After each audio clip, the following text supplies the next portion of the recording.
Time for our third and final Group B race in the Mazda MX-5 Championship here at Snetterton. Pole position, Paul Tucker, looking for a really strong run from the front of the grid. Oliver Robinson alongside. He's been in the fights all the way through this weekend, so his last race of the day should be a really interesting one. Adrian Burge as well. All season long, he has started in a very feisty attitude, so we should get some great quality racing from him. P4 on the grid, Sam Gendy, who of course started earlier in the day from a pole position, and he's had some great racing over the course of the weekend as well. However, there is one man who we definitely didn't expect to be seeing in the B group, having been right at the front end of the A group for the last two meetings. John Langridge, 5th position on the B group. What's happened here, my friend? Not a great weekend so far. A few issues, but hopefully we can put that right with a good run today, this afternoon.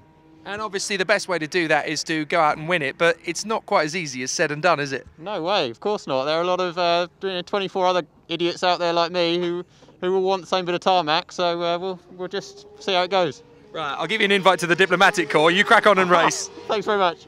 So absolutely, there's going to be some great racing, and as you can see, there are so many other drivers on the grid here who want to make a claim for this. After what we saw at Brands Hatch and here today at Snetterton, this could still be anybody's game to play for.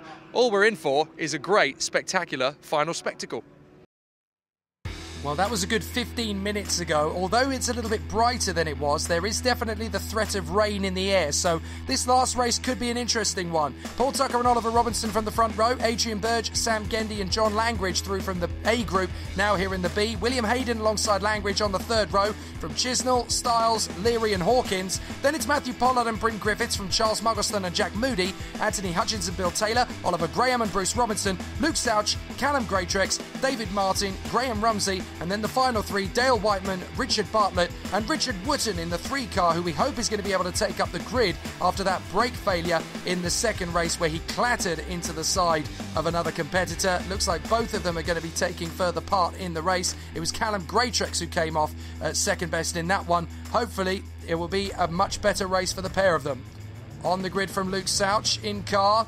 We're going to see if he gets a good start from his position. It's going to be Tucker versus Robinson for the first corner. What a launch from Tucker as they charge forward. And it's getting very tight in between. We're on board with Gendy. That's Robinson that we've got past. Langridge is having an absolute stormer of a start.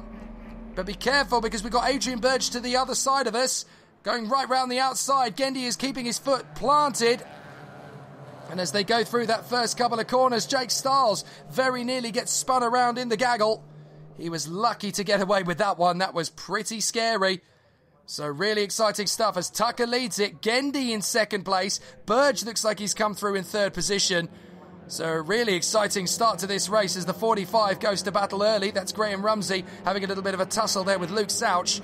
So great racing in this early stages here of the last race of the weekend here at Snetterton. Every single driver wanting to go out of here on a high. And they will be pushing very hard indeed to make sure they do so. Several drivers trying to charge their way forward as they go into Agostini. Had some good battles as they come through. Trying to knit one, pearl one as Callum Greatrex gets on the inside of Bryn Griffiths there. So great progress already made from Greatrex to get himself further up the field. He, of course, has seen Jason Greatrex get a podium and very nearly a victory in the earlier races. So let's see if he's going to get one of his own today. Luke Stouch in the 291, just charging after the braking zone through to Oggies. He can gain a good couple of positions on this first lap, and he knows it. He just wants to get himself nicely lined up before he goes ugly early. So some really good battles, to be fair. There is Oliver Graham, running in behind the 44 of Bill Taylor, who's already had a bit of an exciting race of it this weekend. But Tucker is your leader. And he holds the early advantage. Gendy and Langridge having a terrific battle. So Langridge is moving his way forward. That is the 722 of Hawkins having to battle with Oliver Robinson at the moment, slicing his way around. Then it's Ivan Leary. The 74 is next. That is Hawkins. And then comes the number 2, Jake Stiles. Careful, the 74 on the inside there. Oh, sorry, that's Clive Chisnell, not Hawkins. Hawkins is a couple of cars further up the road, I should stress. But Clive Chisnell is now under pressure from Jake Stiles. Great to see him doing so well in recovery, Jake Stiles. He's having a great meeting to end these last 2 races, is Jake Stiles. And he's racing this year under the banner of the charity SUDEP. And he's doing an absolutely cracking job of raising awareness and keeping the sponsorship flowing as lots of people are supporting the charity. Over the line, And down the stretch they come. Langridge in there. In the 22 is the leader, Paul Tucker. Leary trying to come through on Hawkins. There's Robinson. There's Chisnell. Behind us should still be Jake Stiles, but not for much longer. He's going to charge his way further forward in the number 2. Terrific racing here. Absolutely spectacular battle. Contact! And that's all gone terribly wrong as Ivan Leary has been spun in the middle of Wilson. That was a move from Robinson on the inside. They ended up clattering into each other. And Robinson has benefited from that one. But now he's losing ground of his own as Hutchins has come through, Stiles has come through, Chisnell has come through, and it looks like Bill Taylor's going to get through as well in the 44, so Robertson didn't exactly benefit from making that manoeuvre as Langridge takes the lead of the race now from Paul Tucker. So Langridge hits the front, and after that spin at the beginning of the second of the A group races, that will be some recompense if he can hang on to the lead of this one and come away with at least some silverware. Look, Robinson's got damage from that little tussle with Leary. He's going backwards. I think Robinson may have I think he's suffered a little bit too much damage, really, to do anything about this race, which is a real shame. He would not have wanted to end his weekend on a low point. There is Matthew Pollard trying to get away from the 24. That is Oliver Graham. 6th on the original B group grid. He's had a really tough time since then. He's not really had the good fortunes, but then he is carrying that rookie plate. Being fast over one lap and being very fast in a crowd of vultures is definitely a very different prospect. Jake Stiles is currently moving to cover off Clive Chisnell. Chisnell's committing to the move quite late, but Stiles is more than able to cover him off. Anthony Hutchins, the man in front. So he will want to try and take on Hutchins, who of course had the pace to run right to the front of this group. And he's still trying to pick off as many cars as he can to get back there if he can manage it. But it is going to be very tough from here on in, and all of them know it. The last race of the weekend, and there is definitely rain in the air. I'm not sure if it's actually going to fall hard enough to make any difference to the drivers as Hutchins goes wide out of the final turn. Stiles does not need a second invitation to the party. He's going to walk right in and take that position if he gets the run all the way down the straight. Let's see, has he done enough? They're still side by side. There's still 2 or 3 cars in the mix there as they continue to battle away. So is there going to be a nice run into that first corner? The 44 getting in there, that's Bill Taylor. Hutchins losing a couple of places. 1 to Chisnell, 1 to Taylor. And now round the outside, Moody's trying to get in the mix as well. Graham's in there. So too is Ivan Leary trying to come up a few places. Moody's got an absolute flyer in the 544 car. Hutchins has got Stiles to his left side, trying to go all the way around Wilson hairpin. Pollard has got the 24 of Oliver Graham to his inside line.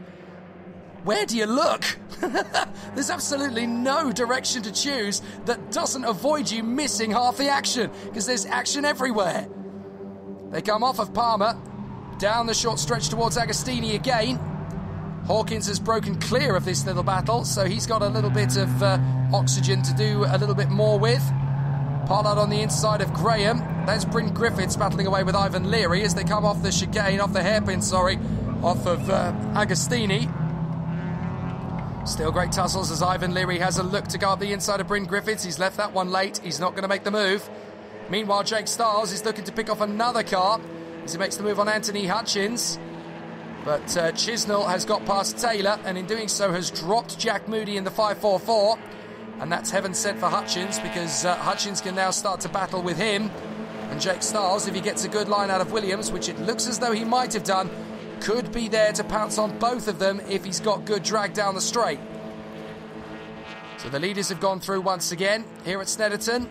It's like a little Monza for the Mazda MX-5 Championship cars. Lots of long straights and sweeping, flowing apexes. It looks like Chisnell and Taylor are still side by side, this time into Nelson and Brundle. And somehow Chisnell just about gets away with a little bit of a love tap on the side of the door. Moody's got good momentum. Hutchins and Stiles are in there as well. That looked to me like Callum Greatrex, despite his dented door, trying to make up progress. Yes, indeed he is. Graham's gone through past him, though, and round the far side of Coram, right round the outside of Coram, he's about to lose the place. He does. So, who was that pulled off that pretty spectacular move? Oh, I should have known. Right in the mix of that. That was the... I was trying to figure out who that was in the mix. It's one of the AB cars that's made up some progress. but we go back to the leaders at the wrong moment. I wanted to see who that was. Anyway, Oliver Robinson is chasing down this man, Sam Gendy. Adrian Burge in second and John Langridge in the lead and disappearing. Adrian Burge in third, I should say, because Paul Tucker's ahead of both of these guys.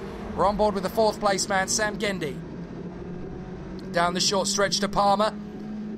I'm in the middle of 1 point, and I end up having to come away to talk about another one. I think it was Matthew Pollard who ended up going round the outside of your man in the far side of the circuit.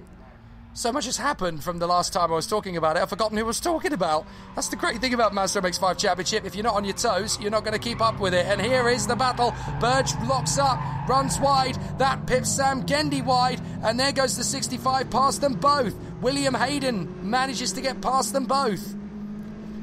Brilliant bit of driving there from Hayden as he gets through. And that puts him up into third position. So Gendy's back to fourth. Adrian Burge is down to fifth. So Hayden now finds himself in third position.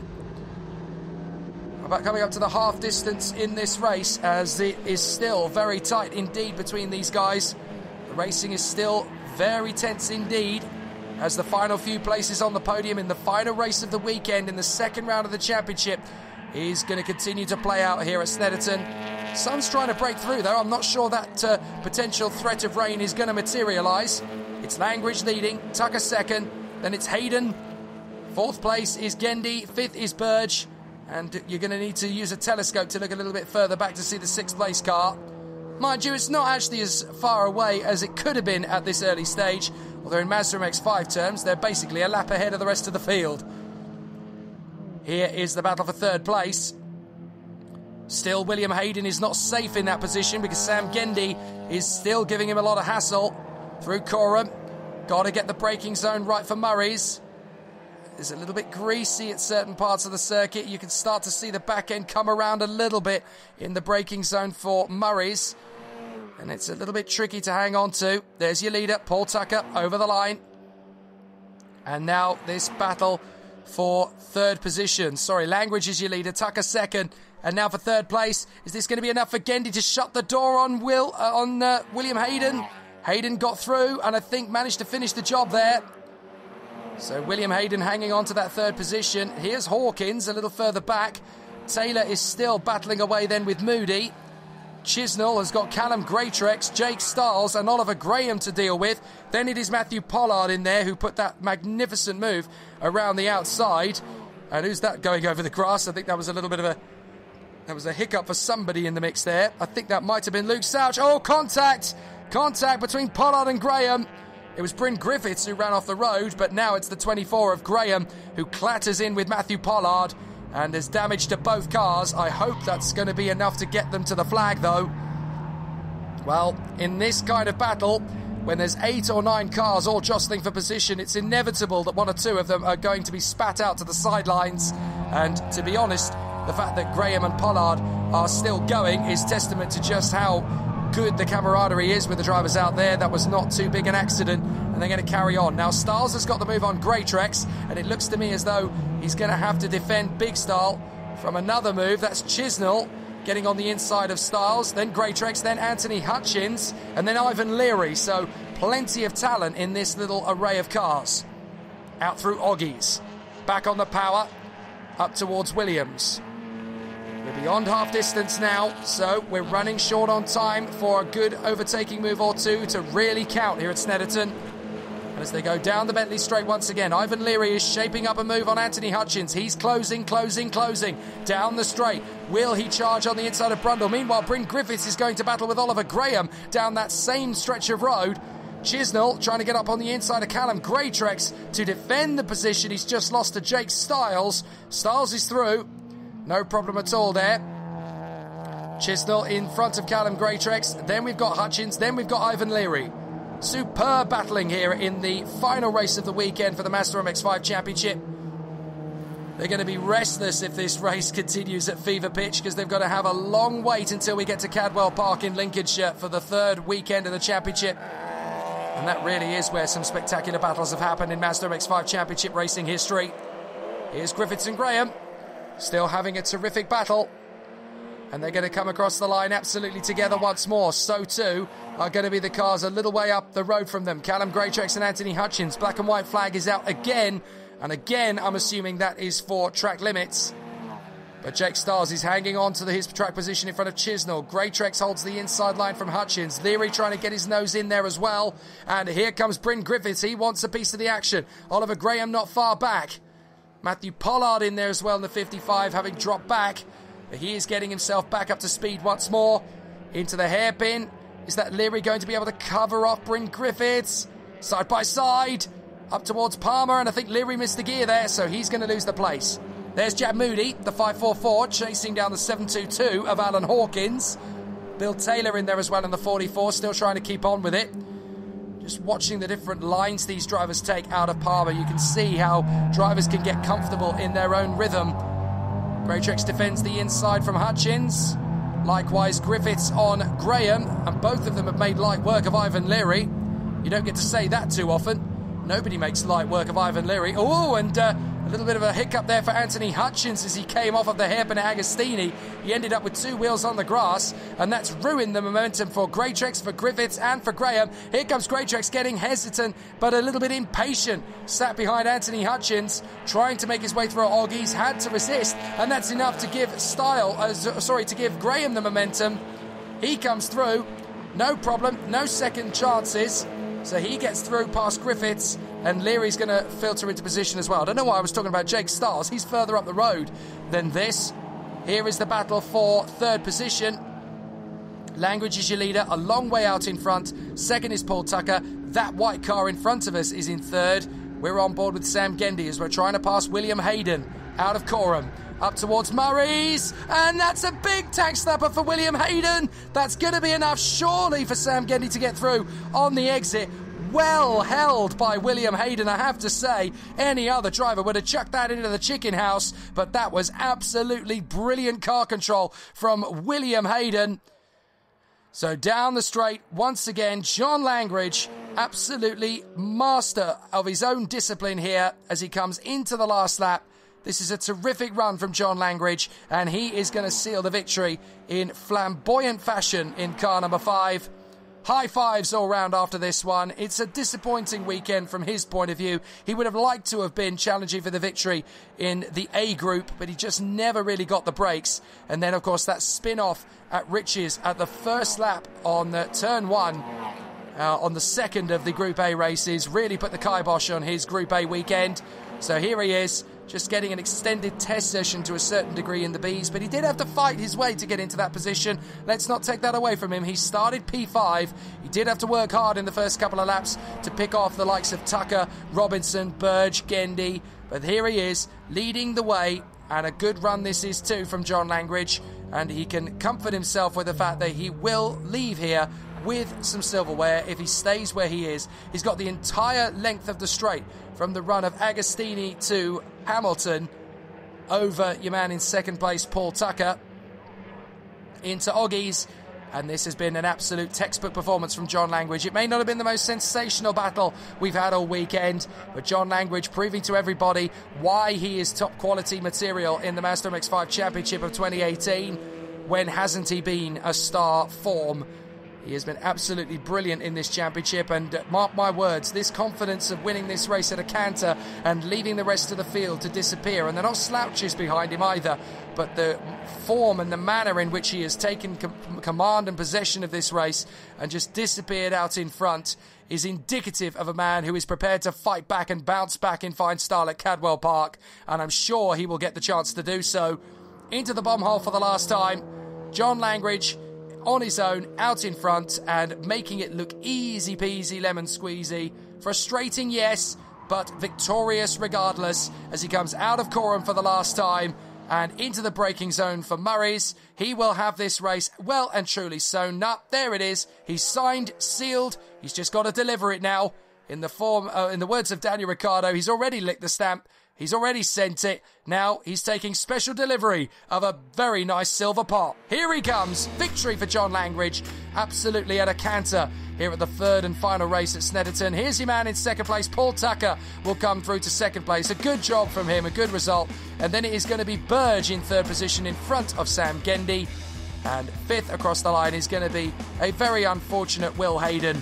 He had a great run for 3rd position, just couldn't quite hang on to it in the end. Jack Moody in 6th place, Bill Taylor is 7th from Jake Stiles, Alan Hawkins and Anthony Hutchins. No major surprise that John Langridge is the fastest man of the race. 11th is Callum Greatrex ahead of Chisnell, Griffiths and Graham. Then Rumsey, Leary, Pollard, Muggleston, Martin and Bruce Robinson in the Gulf-coloured car. And then the last few home, Such, Bartlett and Whiteman, with Robinson out, Woodson failing to take the start after his brake failure in race 2. But Langridge is victorious. Well, John, it might not have been necessarily the greatest weekend from your point of view, but to end on a win, you must be quite pleased. Yeah, it's always nice to be standing around with silverware, isn't it? You know, after the problems in the second race, the AB Motorsport boys put the car back together really well, and it handled great. And once you guys got into the lead, it just sort of, you disappeared. You just belted away. Yeah, it was nothing's guaranteed in Mazda racing, so the first lap had to sort of see where we were and how it was all going to feel with the car. And yeah, chipped away and got into the lead and just got my head down. They always say you're only as good as your last race, so you're a winner for quite a few weeks now before the 3rd weekend. Happy days, yeah, happy days. It's good. It's good for Valley Pro and Fresh Gold as well, so we're all happy days.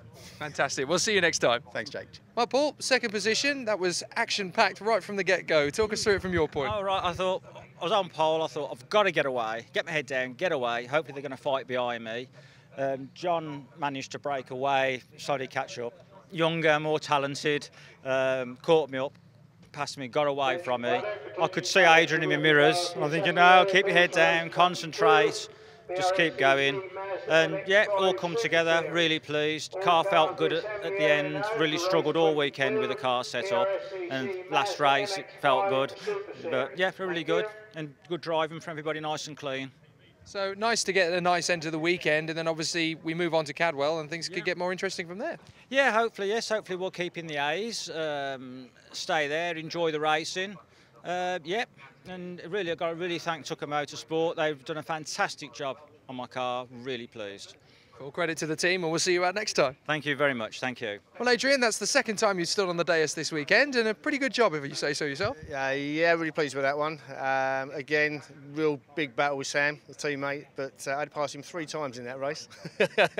But the last time was the best one. To get a 3rd, that's the 2nd and the 3rd. The only thing I missed this weekend was the top step, but that was my fault.